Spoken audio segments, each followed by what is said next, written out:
en la carta del apóstol Pablo a la iglesia de Éfesos, y dice el capítulo 5 verso 18, dice: no te embriagues con vino, en lo cual hay disolución, antes bien sed llenos del Espíritu Santo. Esta cita es como decir: no te empapes de vino, lo cual conduce al libertinaje, conduce a la perdición. No te empapes con vino, lo cual conduce al libertinaje, conduce a la perdición, conduce al derroche y a la destrucción final. Antes, sed controlados por el Espíritu Santo. Esta mañana nosotros vamos a aprender que al estar inmersos en Dios, vamos a ser controlados por el Espíritu Santo. Y vamos a poder identificar qué es aquello que controla nuestra vida, qué es aquello que conduce nuestra vida. Es necesario que nosotros tengamos claros que cuando la palabra del Señor nos dice: sed llenos del Espíritu Santo, nos está diciendo: ustedes tienen que ser controlados, dirigidos por el Espíritu Santo de Dios. La Biblia dice: el que tiene el Espíritu de Cristo, ese es de Cristo. El que no tiene el Espíritu Santo no pertenece a Dios. Y la palabra de Dios esta mañana nos quiere decir que si el Espíritu Santo de Dios está en nosotros, nosotros debemos dejarlo a Él guiar nuestra vida. Nosotros debemos dejarlo a Él decirnos a dónde ir, decirnos con quién estar, decirnos en dónde estar. Nosotros debemos rendir nuestra vida al Señor y debemos dejar de tomar decisiones basados en nuestras emociones, basados en nuestra propia perspectiva y no en la perspectiva de Dios. Sed llenos, dice la Biblia, es sed controlados por el Espíritu Santo. Nuestro Señor Jesucristo dijo: yo voy al Padre, pero no los voy a dejar solos a ustedes. Les voy a enviar otro consolador, al Espíritu Santo de Dios. Él los va a guiar a toda verdad.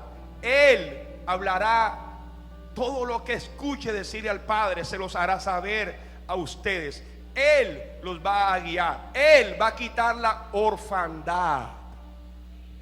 Él va a quitar la orfandad.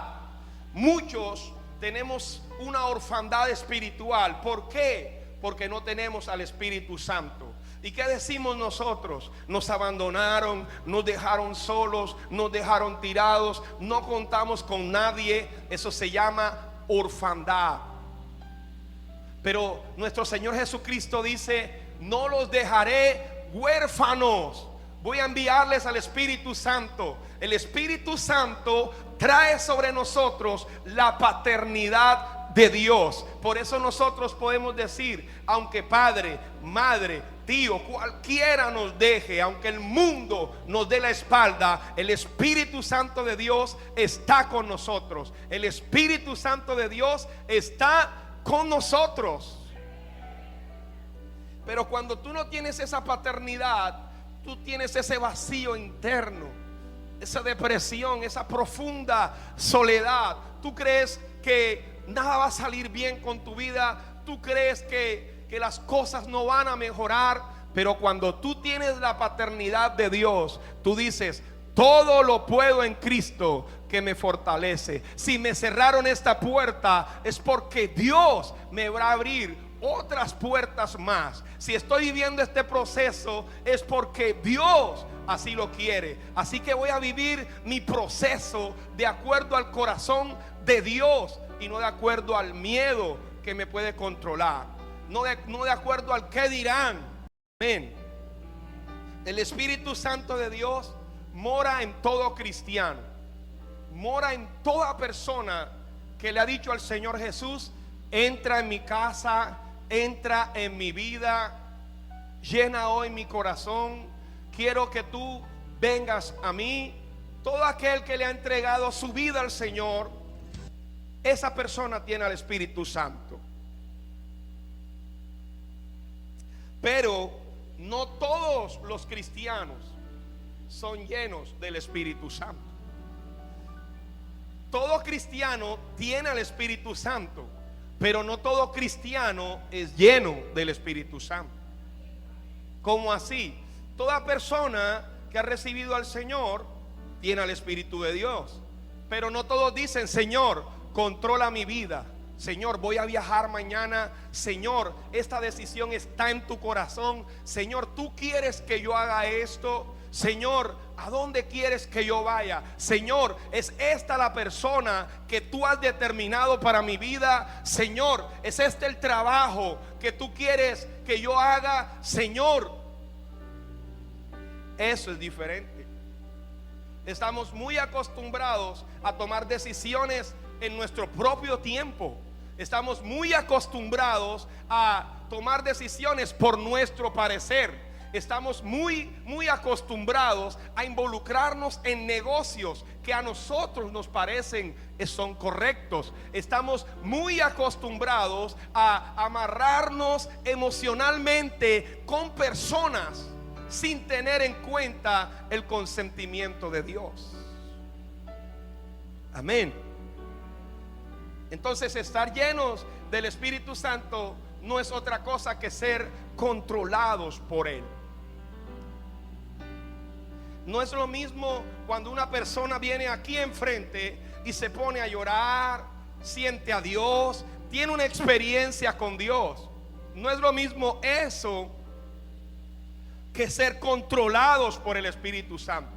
Dios, una persona que es controlada por el Espíritu Santo de Dios, aunque no lo sienta, esa persona dice: tú dijiste que donde dos o más se reunieran en tu nombre, tú ibas a estar allí. Y aunque no te siento, yo sé que tú estás en este lugar. Una persona que es controlada por el Espíritu Santo de Dios no se mueve de acuerdo a sus emociones. Cuando está pasando por tiempo de crisis, por tiempo de dificultad, no es una persona que dice: Dios me ha dejado sola. No, es una persona que dice: aunque yo esté atravesando esta situación, tu palabra dice que aunque yo ande en valle de sombra de muerte, mi corazón no va a temer, porque tú eres mi pastor y nada me faltará. Tú eres mi pastor y tú me vas a llevar a lugares de delicados pastos y allí me harás descansar.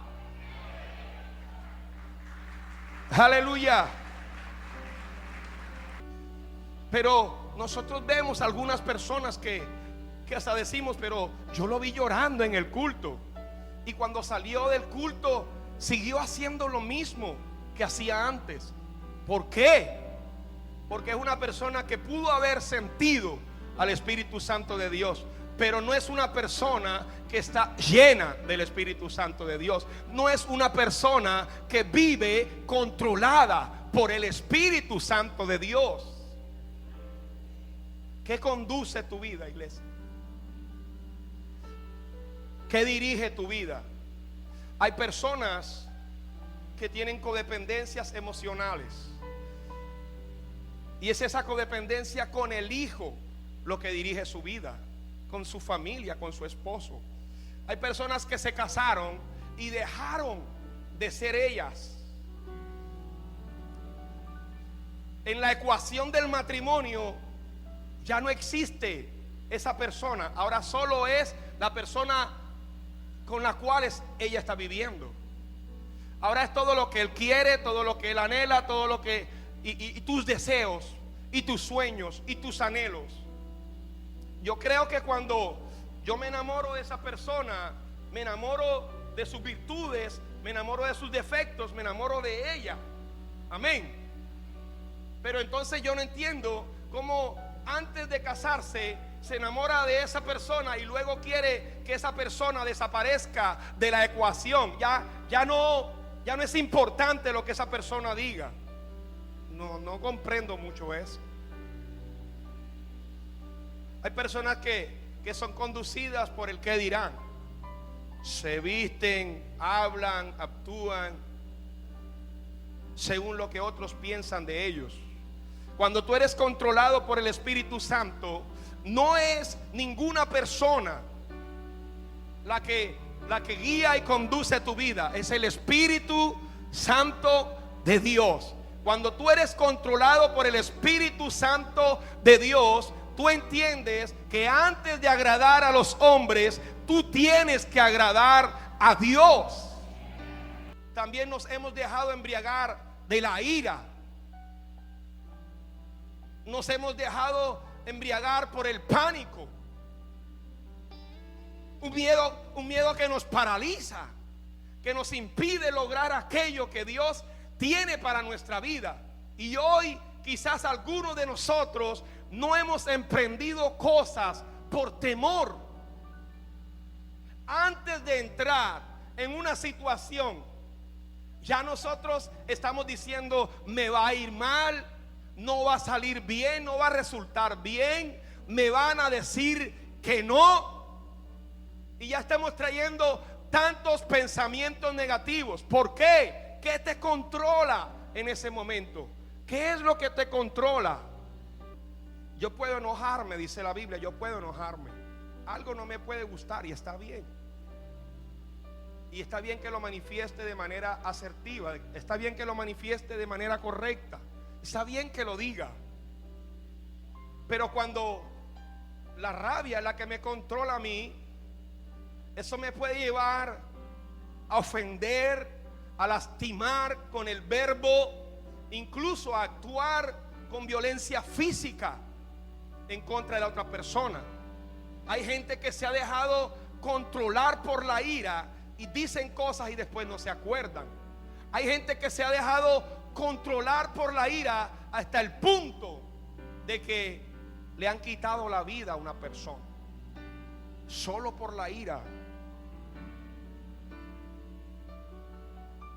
La Biblia dice la palabra blanda, amansa la ira.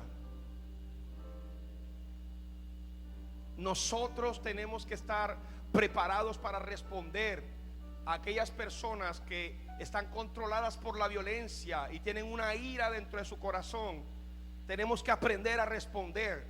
No podemos irnos nosotros en la misma tónica de ser controlados por la ira, dejando aparte al Espíritu Santo de Dios. Porque hay guerras, peleas, pleitos en los hogares, porque no somos controlados por el Espíritu Santo de Dios. Nos controló la ira, la rabia que algo nos produjo. Toda vez que nosotros nos dejamos controlar por algo, allí hay disolución, allí hay derroche, hay desenfreno. Toda vez que nosotros nos dejamos controlar por alguien, por algo, allí nosotros no estamos desbocando en las emociones, en cualquier cosa. Entonces, ¿qué hace la disolución? Nos hace perder el control. Diga conmigo: la disolución me hace perder el control. No te embriagues con vino en lo cual hay disolución. Y cualquier cosa que te controla, que no sea el Espíritu Santo de Dios, va a traer disolución y vas a perder el control. La palabra disolución es más o menos como esto. La palabra disolución es más o menos como esto. Este eres tú, este soy yo. Somos uno, somos compactos. Y resulta que cuando nosotros nos dejamos controlar por algo, ya no somos nosotros los que tenemos el control. Es aquello en lo cual estamos diluyéndonos, diluyendo nuestro proyecto de vida, diluyendo lo que Dios nos ha hecho ser. Ya no controlamos, ahora la ira nos controla a nosotros. La gente piensa que cuando tiene el control del televisor, son ellos los que están controlando el televisor. Y a mí me impacta cuestionarme, preguntarme acerca de qué fue lo que hizo que yo no fuera a la iglesia ese día, aquel programa que tanto me gusta. ¿Qué fue lo que hizo que yo no orara lo suficiente ese día? Aquel programa que tanto me gusta. Ese programa que me controla a mí, esa telenovela que me controla a mí, me dice cómo debo administrar mi tiempo, mi día. Y me hace tomar el control a la hora en punto para prender el televisor y ver ese programa. Y yo pensaba que yo era el que tenía el control de ese programa. Así muchas veces nosotros pensamos: yo puedo controlarlo a él, yo puedo controlarla a ella. Nosotros no podemos controlar a nadie.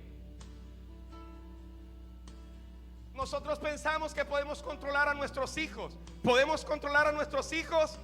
Iglesia, ¿podemos controlar a nuestros hijos? No. Nosotros pensábamos que podíamos controlar a nuestra esposa. ¿Podemos controlar, caballeros que están aquí? ¿Podemos controlar a nuestras esposas? No. Ni siquiera tenemos el poder para cambiarlos. Queremos controlar a nuestro esposo. Damas que están aquí, ¿puedes controlar a tu esposo? No.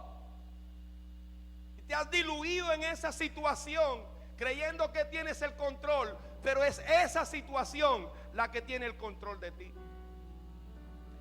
Una sola probadita. Una sola probadita y ya. La marihuana, la cocaína, esto no va a controlar mi vida. Una sola probadita. Y hay gente que en una sola probadita se ha quedado controlado por esa sustancia psicoactiva. Amén o no amén. Y a su nombre. La disolución nos hace perder nuestra identidad. En Lucas capítulo 15 nos habla de un joven que pidió su herencia y se fue lejos a una provincia apartada, y allí desperdició todos sus bienes perdidamente. La palabra perdidamente quiere decir disolución. La palabra perdidamente quiere decir derrochador. Cuando este joven decidió vivir de acuerdo a sus propios parámetros, propios patrones de conducta, cuando este joven decidió vivir en orfandad, fuera del padre, estamos perdiendo nuestra identidad, dejando de ser todo aquello que Dios ha determinado para nuestras vidas. Muchos estamos diluyéndonos en cosas y con personas. Hay gente que se ha diluido en otra persona hasta el punto que ya tú no puedes ver la identidad real de esa persona, porque tiene tantas cosas de aquella persona que ya su verdadera identidad se ha perdido. Ya le sale con grosería a los padres porque ya está diluido en el carácter de la otra persona.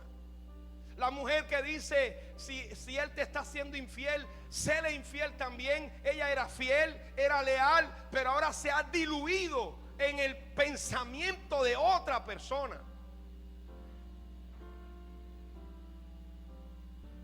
¿Qué es lo que te conduce, iglesia? ¿Qué es lo que te guía, iglesia? El resentimiento, la raíz de amargura, tus actuaciones, todo lo que haces. ¿Por qué lo haces?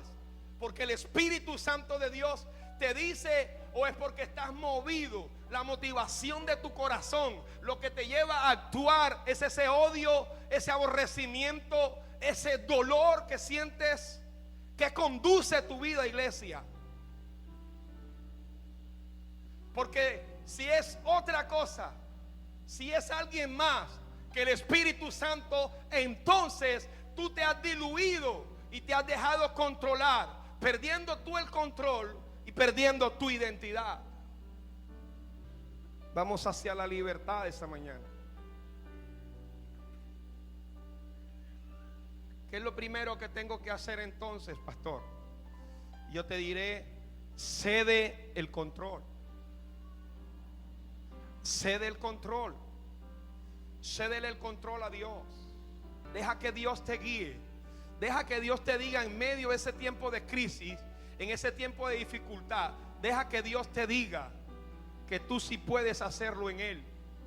Deja que tu debilidad se convierta en fortaleza cuando le dices al Señor: Señor, yo no puedo hacerlo. Yo he intentado de una y otra manera, no lo he logrado, no lo he conseguido. Pero hoy cedo el control. Hoy te entrego el control a ti. Hazlo tú, Señor. Cambia tú a mi hijo, Señor. Cambia tú a mi hija, Señor. Yo le he pegado, le he gritado, la he cogido por el cuello, la he dejado hasta sin cabello, pero no he logrado nada. Sé tú, Dios. Toma el control tú. Hazlo tú. Cede el control. Cede el control. Cede el dominio. Fracasaste en esta relación y vas con los mismos principios y los mismos parámetros y con la misma disolución a abordar otra relación. Fracasas también. Y él le dice: has tenido 5 intentos y el que ahora tienes tampoco es tuyo, es de otra. Cede el control.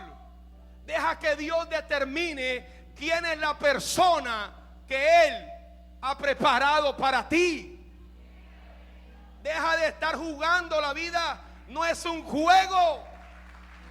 La vida no es un juego. Iglesia, duele. Las emociones duelen. Las malas experiencias duelen. Y te está lastimando una y otra vez, haciendo lo que a ti te parece lo correcto. Deja de hacer lo que a ti te parece es lo correcto y empieza a preguntarle a Dios qué es lo correcto.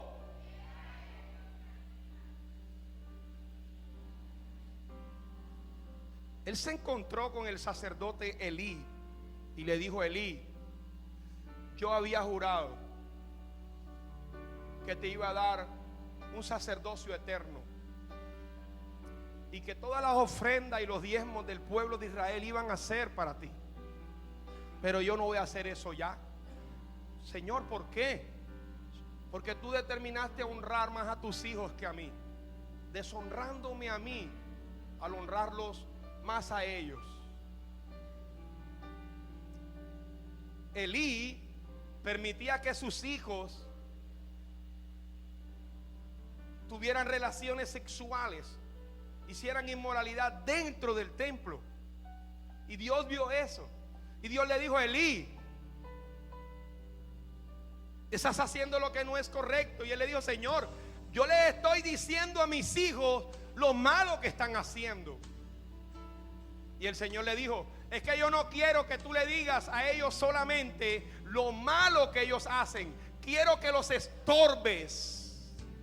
¿Cómo así, pastor? Es que Elí tenía que decir: ustedes no van a ser más sacerdotes de Dios en este lugar hasta que ustedes compongan su comportamiento. Es que Elí tenía que decirle: ustedes vayan a buscar otro trabajo, pero de las ofrendas a Jehová ustedes no la van a profanar. Es que Elí tenía que ponerse en el medio y decirle: no vas a deshonrar al Dios al que yo le sirvo.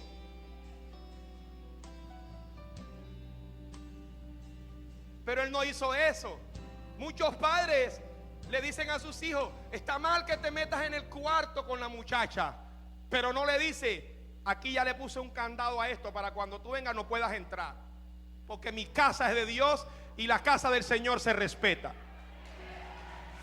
Tenemos que aprender a estorbar a nuestros hijos si no están haciendo lo que a Dios le agrada. Y a su nombre. Así también hay muchos padres. Hoy día le dicen: no te es lícito andar con el hombre ajeno a la hija, pero no estorban a la hija.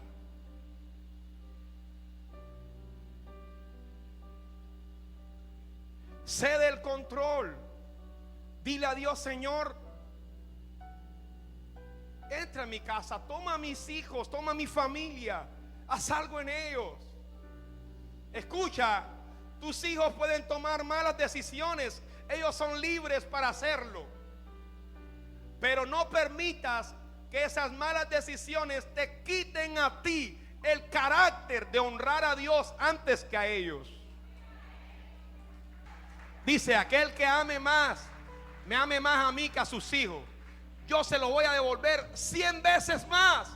100 veces más prudente, 100 veces más de Dios, 100 veces más próspero, 100 veces más respetuosos, 100 veces más gratos, más agradecidos contigo, contigo.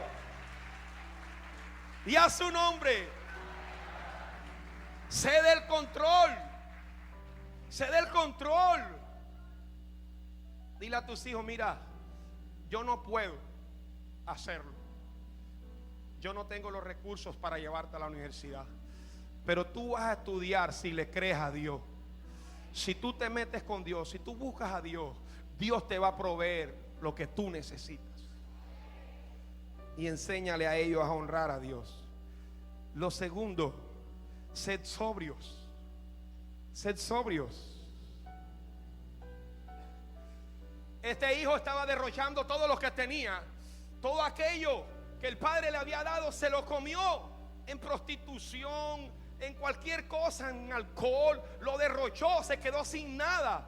Se fue a vivir con los cerdos y aún anhelar la comida de los puercos. O sea, estaba en el chiquero atendiendo puerco y quería comerse la comida de los cerdos. ¿Se acuerdan cuando les hablaba perder la identidad? Tienes que tener mentalidad de que eres hijo e hija del rey, y no tener una mentalidad de mendigo ni de esclavo. No importa la situación que estás pasando, no importa, no te define. Tú eres hijo de Dios, tú eres hija de Dios. No importa si estás pasando por momentos difíciles, de crisis, no importa. Eso no te define. Te define lo que Dios ha dicho de ti. Deja de estar anhelando algarroba y comida de cerdo y empieza a pensar en la casa del Padre, en la casa del Rey, en lo que el Dios tuyo tiene para ti y ha preparado para tu vida. Pero para eso tienes que ser sobrio. ¿Cómo así, pastor? La Biblia dice, Lucas 15:17, dice, y volviendo en sí, diga conmigo, volviendo en sí. Volviendo en sí quiere decir que el hombre volvió a la cordura. Algunos de aquí van a tener que cabrearse ya de la mala vida, de ese tiempo difícil, de los mismos golpes, del mismo maltrato psicológico. Algunos en esta mañana tienen que decir, voy a volver a la cordura. A mí no me criaron para estar comiendo comida de cerdo. A mí no me criaron para que este hombre me esté pegando trompadas y me esté maltratando. A mí no me criaron para tener. A mí no me criaron para ser la amante de nadie. Soy la número uno y seré la número uno para esa persona. Si no, no hay cabida para eso en mi vida. No sueltes la posición que Dios te ha dado. Sé sobrio. Sé sobrio. Vuelve a la cordura. Suelta esa algarroba. Vuelve a la dignidad. Dios tiene algo mejor para ti. Deja de estar anhelando comida de cerdo. No menosprecies la palabra de Dios ni la sangre de Cristo con la cual fuiste lavado. Hay padres que han dejado de ser padres para convertirse en padrastros.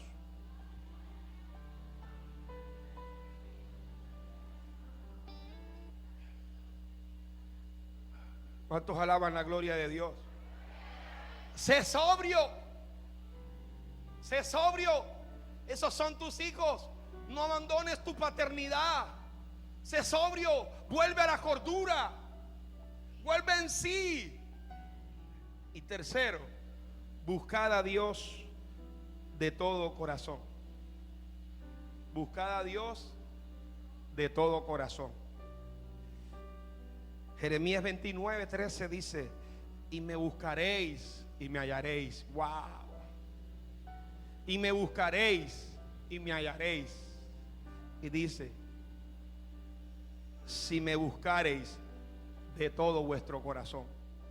Tú sabes que yo tengo un principio de vida y es mirar las motivaciones de mi corazón.